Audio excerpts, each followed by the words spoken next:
Hey everybody, it's Jason with Parallel Reality coming back with you today with an article from Outkick dated October 13th, and it is entitled, Trump Freeing Israeli Hostages Forced Even, it says even, but just be one even there, guys, even Democrats and the media to give him credit. Now, how about that? You never thought you'd see the day that Democrats would actually give Trump credit for something, which is why I'm doing this article. And it says, Griffin, this is from Alyssa Farah Griffin on The View. She previously vowed to wear a red MAGA hat if Trump ever freed the Israeli hostages. And if she keeps her word, now would be the time. And as of the time I'm recording this, which is a few days after the article was published, she has not done that, and I doubt she's going to. So if you see when she said, when she actually made that original quote, Sonny Hostin right next to her kind of rolled her eyes and was like, please don't. And it's like, Sonny, it's just a freaking hat. Like, chill the hell out, you moron. It says, on Monday, Hamas released all 20 living Israeli hostages and after President Donald Trump secured a peace deal between the terrorist group and Israel. For perhaps the first time in either of Trump's two terms, partisan Democrats and members of the media publicly acknowledged that he deserved credit.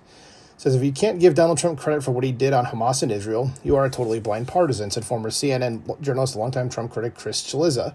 And he's not, as you can tell, we're going to see it. He's not a guy to be trusted generally with anything he says. He's had a number of lies out there.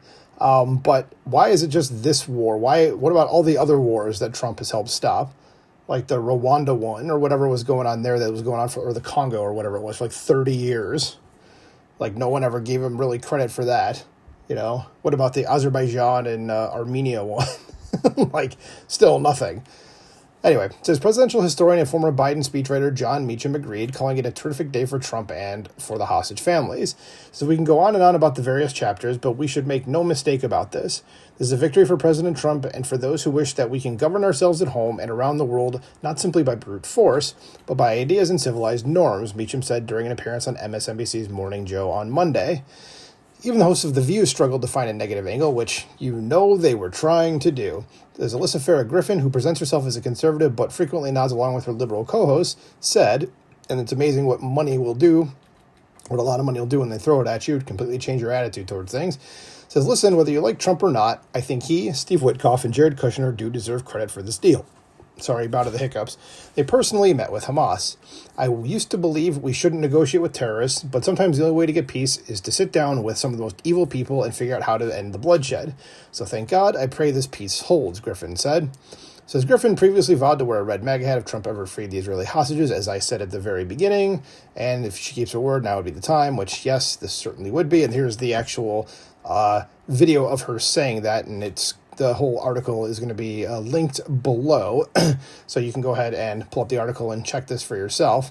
It says, another sign of shifting tone, CNN host Abby Phillip criticized one of the most protected figures in American politics for refusing to acknowledge Trump's role in the peace deal. It says, honestly, it's not unfair to say, if President Obama is going to write a whole post about a peace deal, maybe he should acknowledge the president who brokered it, Phillips said during CNN's Table for Five.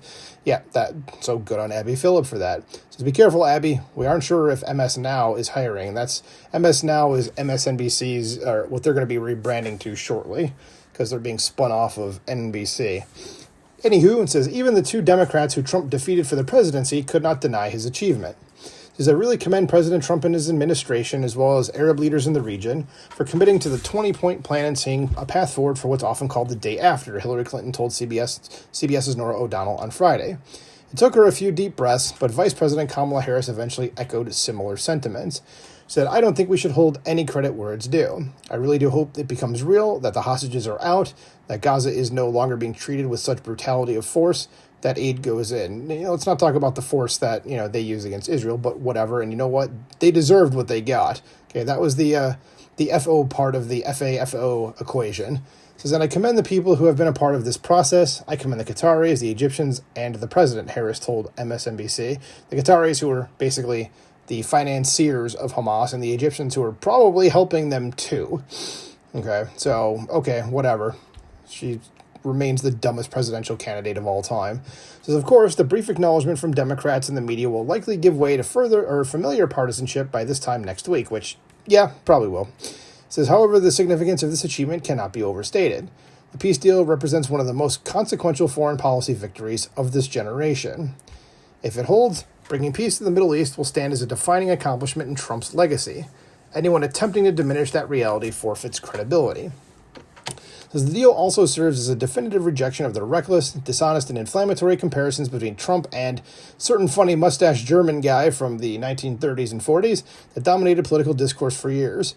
Is it, yeah, it's kind of funny that, the guy that they call the new Hitler basically made peace in the Middle East with Jews being involved, yeah. Says those who made them can never do so again, at least not in good faith. They were never good faith things.